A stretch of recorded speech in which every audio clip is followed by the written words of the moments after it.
At the height of you selling cocaine with the Nicaraguans, were you actually going to Nicaragua and everything else like No, that? I never been to Nicaragua. Never. You never wanted to go and meet with I didn't need to. They asked me. Oh, they invited you? Yeah, to Mexico too. Okay. Now, when you hear of cocaine, you always hear of Pablo Escobar, you hear of Colombia and so forth. Were you dealing with the Colombians at all? They were. Oh, the Nicaraguans were. Oh, so Yeah, that I was think, being done. I think they were dealing with the Choas, the Escobar, and the Medellin at that time. I think Medellin was another one of the top families. Did Pablo Escobar never try to reach out to you directly? And Nah. He was too big. I mean, I guess like he was moving too much. I don't know. I probably wouldn't have talked to him anyway. Okay. I picked who I wanted to talk to. You had your connect. It worked for you, and you stuck with your connect all the way through. I wasn't looking for customers, and I wasn't looking for connects. Okay. So you go to jail, you come out, you're not dealing cocaine anymore. Right. But then Blandone reaches out to you Mm-hmm. and wants you to do one more deal. Well, he didn't really want me to do the deal. He wanted me to introduce him to somebody Okay. that would do a deal with him. I mean, it kind of sounds like the movie Blow a little bit. Well, you know, all drug deals are almost the same. You know, when somebody's working with DEA, they use the same tactic. Okay. It's just I never saw the movie Blow. Oh, you never saw it? I saw it now. You know, me and Nick Cassavetes wrote a script together. The guy who wrote Blow, and I also had the opportunity to meet George as well. Boston George. Boston George. Okay. Was that before or after? When he got out. Oh, he's out. Yeah, he's out. Oh, okay. So, if you look at, for example, a Boston George and a Freeway Rick, who was the bigger entity? You know, just so people can kind of get it in perspective. I don't know, you know, because I don't really know what Boston George was doing. Okay, You fair know, enough. I don't know his. So, but you never had to interact with him, or No, I didn't, and I didn't care. Yeah. See, I was gonna make my 200,000 every day. Right. That's all I cared about. Okay. What this guy is doing, none of my business. Why do I need to know his business? Fair enough. I want to keep him out of mine. Okay. So you hook up with Blandone again, and he wanted you to introduce you to someone and so Right. forth, and you eventually do it. And what happens next? Police, helicopters. It's like a party. Boom. Cars are people heads are popping up out of cars, and I mean it was a setup. So explain the whole Iran-Contra thing and what your role in it and what Blandone's role was in it. Well, my role was that Blandone would bring me drugs to sell to raise money for the Contras. The Contras was backed by the CIA, which was Ronald Reagan and George Bush's pet peeve, George Bush Sr.'s pet peeve. They felt that if they lost Nicaragua, that Russia would be marching down the streets of the United States. Okay, but where's the Iran part? Well, they sold guns to Iran and took the money and gave it to the Contras. But then they were also selling drugs, well, they were allowing drugs to pass through into America and using that money and putting it to the Contras as well. Yeah, yeah. Okay. But the initial money come from Iran because the Congress had said that they couldn't give the Contras any money. So they had to get it from a source that nobody would know about.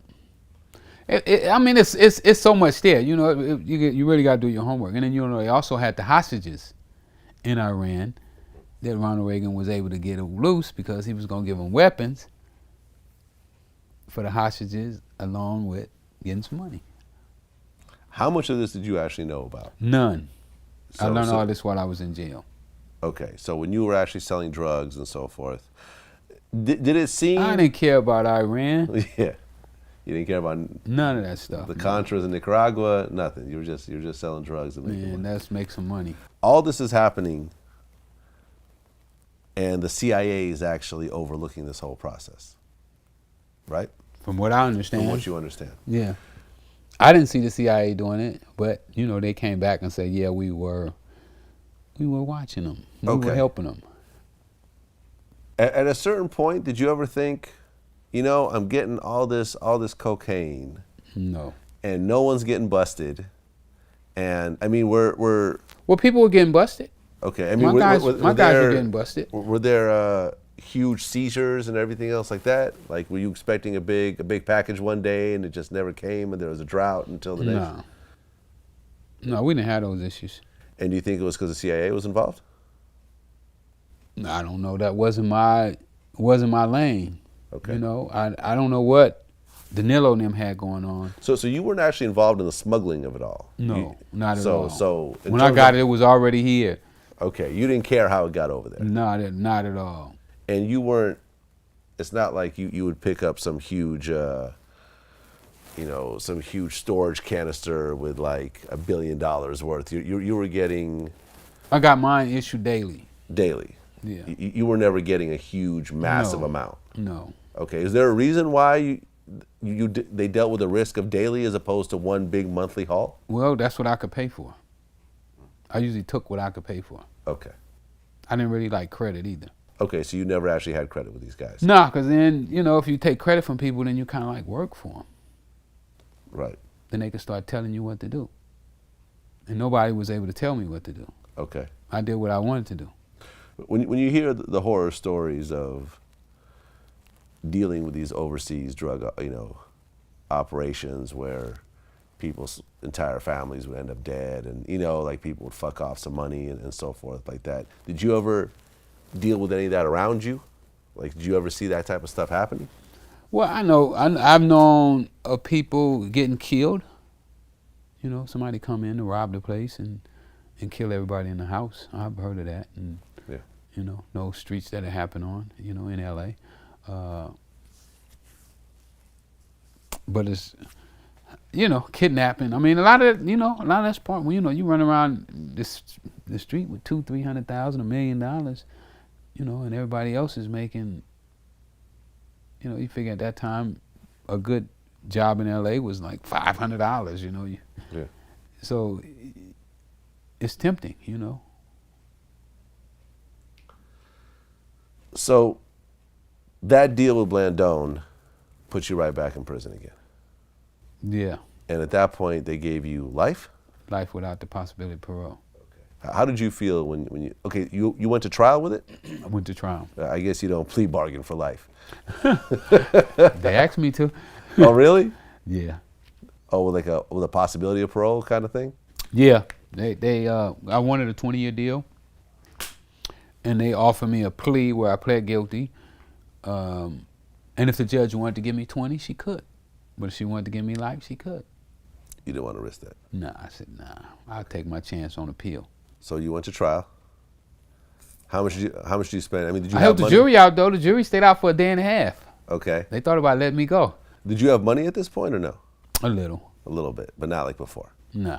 Okay. Money was gone. The money was gone. Where did the money go? All kind of places, People grab you in prison, When I got arrested on the first case, they put in there I was going to get life. So everyone's grabbing everything they can grab. He don't need it anymore. Yeah. So you go to trial again. Yep. And you lose. Lose. Life without the possibility of parole. How did you feel when they read that to you? Mad, sad, because my mom was there. She broke down in court. A bunch of different feelings, You end up going to prison. And how did you manage to actually get out of that life sentence? Well, I taught myself to read and write. Okay. You were illiterate up to this point. Yeah, pretty much. I could read a little. I started learning how to read. Okay. But I was still, pretty illiterate. But I just started practicing reading every day.